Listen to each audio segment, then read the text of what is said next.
पुष्पम का नया पासा सियासत को भापा। जाति और परिवारवाद बिहार की राजनीतिक विषाद। तेजस्वी चिराग को तमाचा, राजनीति का नया ढांचा। पूर्णिया तो बहाना है, पुष्पम पर नजर लाना है। फिर आएगी रण में पुष्पम, कैसे खेलेंगी गेम। लोकसभा चुनाव का ऐलान और सीट बंटवारे के बाद पूर्णिया लोकसभा सीट सियासी अखाड़ा बना हुआ है, तो इस रण क्षेत्र पर आम या खास सबकी नजर भी है। इसी कड़ी में एक नकाबपोश चेहरा जो लोगों की नजरों से दूर हो गया था, वो भी साइबेरियन पक्षी की तरह जागा है। नाम है पुष्पम प्रिया चौधरी। दरअसल काले नकाब में खूबसूरती को छिपाए पुष्पम प्रिया चौधरी एक बार फिर से लोकसभा चुनाव में जाग उठी हैं। हालांकि पुष्पम प्रिया चौधरी चुनाव नहीं लड़ रही हैं, बल्कि पूर्णिया के सियासी रण क्षेत्र में शब्दों के तीर से हमले कर रही हैं और फिर से राजनीति के रण क्षेत्र में शायद सियासी सरजमी को सजाने की कोशिश कर रही हैं। क्योंकि पुष्पम प्रिया चौधरी को बखूबी पता है कि बिहार की नजर पूर्णिया पर है। ऐसे में पूर्णिया टॉपिक उनके लिए तुरूप का इक्का साबित होगा। इसके लिए पुल्लर्स पार्टी के अति महत्वाकांक्षी नेता और प्रेसिडेंट पुष्पम प्रिया चौधरी, जो बिहार विधानसभा चुनाव में नीतीश कुमार को उखाड़ फेंकने की कस्में खाई थी, जो एक बार फिर लोकसभा चुनाव के दौरान ही बिहार विधानसभा चुनाव के लिए राजनीति सरजमी तैयार करने में जुट गई है और सोशल मीडिया साइट एक्स पर एक्टिव हो गई हैं।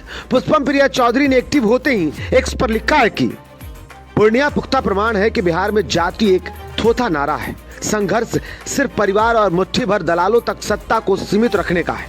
जाति के नाम पर सबने दरी बिछाने, झंडा उठाने वाले को ठग कर संगठित किया और सत्ता पाकर लूटा है। जो भी जीते पूर्णिया हारेगा, बिहार परास्त होगा। इतना ही नहीं, पुष्पम ने जातीय समीकरण पर राजनीति कर रहे नेताओं पर हमला बोलने के साथ ही अपने दूसरे पोस्ट में परिवारवाद पर हमला बोलते हुए पुष्पम प्रिया चौधरी ने अपने पिता और पूर्व राजनेता स्वर्गीय विनोद चौधरी के साथ अपनी तस्वीर साझा भी की है।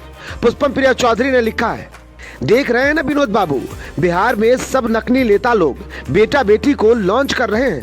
आप जीते जी बच गए ऐसा राजनीतिक पाप करने से। मुझे बाप पर नहीं, इन बच्चों पर आश्चर्य है। इनको कैसे नींद आती है कि इनका पूरा राजनीतिक वजूद इनके बाप से है, पूरी पहचान औकात बाप से है। वैसे तो इस सियासी बयान और पुष्पम की राजनीतिक हैसियत के मुताबिक ये बयान सुर्खियों में नहीं आ पाया, लेकिन जिस अंदाज से पुष्पम प्रिया ने राजनीति की दशा और दिशा को देखा है, शायद उस दिशा में बढ़ती हुई दिख रही हैं।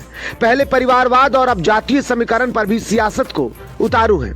नहीं तो बिहार में हुए विधानसभा चुनाव में रोजगार, नौकरी और विदेशी तर्ज पर विकास के नाम पर वोट वसूलने चली पुष्पम प्रिया चौधरी को मुंह की खानी पड़ी थी।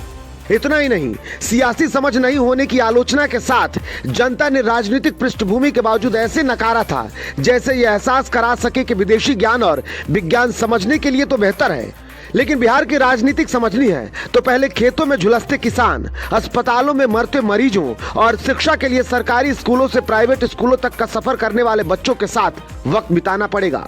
इतना ही नहीं, बिहार की हर राजनीतिक चाल को समझना पड़ेगा, तभी बिहार की माटी राजनीति के इस रण क्षेत्र में स्वीकार करेगी। और पुष्पम ये बात अब अच्छी तरह समझ गई हैं, तभी तो जाति और परिवारवाद पर पहला पासा फेंका, वो भी पूर्णिया से, ताकि जनता पूर्णिया के साथ ही पुष्पम को भी समझ सके।